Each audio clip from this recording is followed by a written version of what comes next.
আসসালামু আলাইকুম দর্শক, আমন্ত্রণ জানাচ্ছি এখনকার বাংলা সংবাদে। শুরুতেই থাকবে শিরোনাম, পরে বিস্তারিত। সর্বশেষ দেশের কয়েকটি গুরুত্বপূর্ণ সংবাদ জানিয়ে দিব। শুরুতেই থাকবে শিরোনাম, পরে থাকবে বিস্তারিত। খালেদা জিয়াকে তিলে তিলে হত্যা করার চেষ্টা করা হয়েছে বললেন এম.এ. মালেক। এরপরে জানাবো নাটোরের সাবেক ছাত্রলীগ নেতা 2 দিনের রিমান্ড। এদিকে চরমোনাই পীরের সঙ্গে বিএনপির বৈঠক, 10 বিষয় একমত বিএনপি ইসলামী আন্দোলন। আরও জানিয়ে দিব পুলিশের শতকরা 80 জনের হৃদয় ছাত্রলীগ, বলছেন আসিফ নজরুল। এবং সর্বশেষ রয়েছে সীমান্তে বাংলাদেশি যুবক নিহত, তীব্র প্রতিবাদ জানিয়ে কৈফিয়ত চাইল বিজিবি। ভিউয়ার্স, শুনছিলেন সংবাদ শিরোনাম, এবারে বিস্তারিত।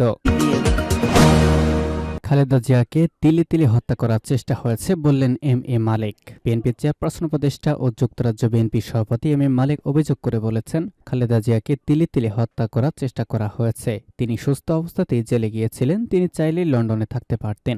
গতকাল স্থানীয় সময় সন্ধ্যায় পূর্ব লন্ডনে একটি রেস্টুরেন্টে Arafat Rahman cocoa metro rail trust আয়োজিত এক দোয়া মাহফিলে বিশেষ অতিথির বক্তব্যে তিনি এসব কথা বলেছেন। এম.এ. মালেক বলেছেন, খালেদা জি জানেন দেশে ফিরলেই জেলে হতে হবে, জেলে যেতে হবে। তারপরেও তিনি জেলে যাওয়ার জন্য 3 দিন আগে লন্ডন থেকে দেশে ফিরেছেন।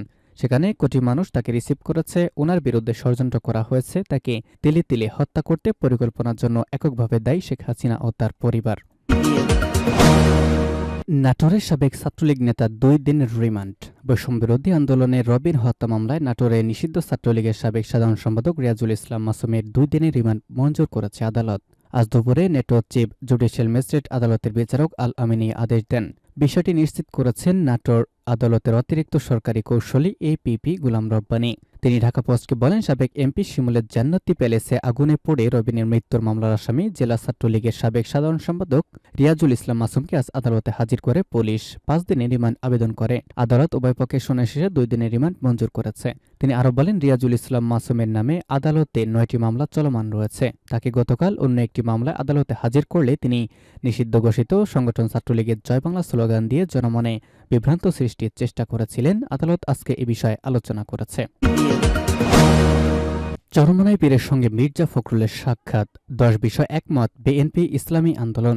ইসলামী শরিয়া বিরোধী কোনো সিদ্ধান্ত না নেওয়া এবং ইসলাম বিরোধী কথা না বলা সহ 10 বিষয় একমত হয়েছে বিএনপি ইসলামী আন্দোলন বাংলাদেশ। আজ দুপুরে রাজধানীর পল্টনে ইসলামী আন্দোলন বাংলাদেশের কেন্দ্রীয় কার্যালয়ে প্রায় 1.5 ঘণ্টার বৈঠক শেষে বিএনপি মহাসচিব মির্জা ফখরুল ইসলাম আলমগীর একথা জানান। আধিপত্যবাদ, সম্প্রসারণবাদ ও সাম্রাজ্যবাদ মুক্ত, স্বাধীন, সার্বভৌম, টেকসই রাষ্ট্র গঠনে জাতীয় ঐক্য গড়ে তোলা। বৈঠকে আরও উপস্থিত ছিলেন বিএনপির ভাইস চেয়ারম্যান বরকতুল্লাহ বুলু সহ আরও অনেকেই। এ সময় রেজাউল করিম চরমোনাইয়ের সঙ্গে ছিলেন দলের সিনিয়র প্রেসিডিয়াম সদস্য অধ্যক্ষ মাওলানা সৈয়দ মোসাদ্দেক বিলাল আল মাদানী সহ আরও অনেকেই। সাক্ষাতের বিষয়বস্তু সম্পর্কে ইসলামী আন্দোলনের পক্ষ থেকে কিছু জানানো হয়নি, তবে বিএনপির একটি সূত্র বলছে, আগামী নির্বাচনকে সামনে রেখে একটি সৌজন্য সাক্ষাৎ। পুলিশের শতকরা 80 জনের হৃদয়ে ছাত্রলীগ, বললেন আসিফ নজরুল। অন্তর্বর্তী সরকার আইন উপদেষ্টা আসিফ নজরুল বলেছেন, বর্তমান পুলিশের শতকরা 80 জনই আওয়ামী লীগের আমলের, যাদের হৃদয়ে ছাত্রলীগ, তারাই এই সরকারের জন্য কাজ করছে না।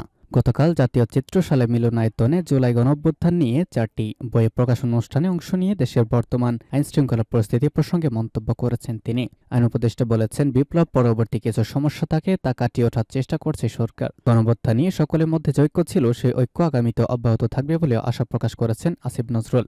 এর আগে এদিন সকালে নিজের ভেরিফাইড ফেসবুকে এক পোস্টে বিএনপির সঙ্গে গণঅভ্যুত্থানের ছাত্রনেতাদের কোনো দূরত্ব বা ভুল বোঝাবুঝি কাম্য নয় বলে মন্তব্য করেছেন তিনি। বলেছেন, বিএনপির সঙ্গে গণঅভ্যুত্থানের ছাত্রনেতাদের কোনো দূরত্ব বা ভুল বোঝাবুঝি কাম্য নয়। এটি গণহত্যাকারী আওয়ামী লীগের নেতাকর্মী ও তাদের দর্শকদের কতটা উৎসাহিত এবং বেপরোয়া করে তুলতে পারে, তার কিছুটা প্রমাণ আমরা গত কয়েকদিনেই পেয়েছি।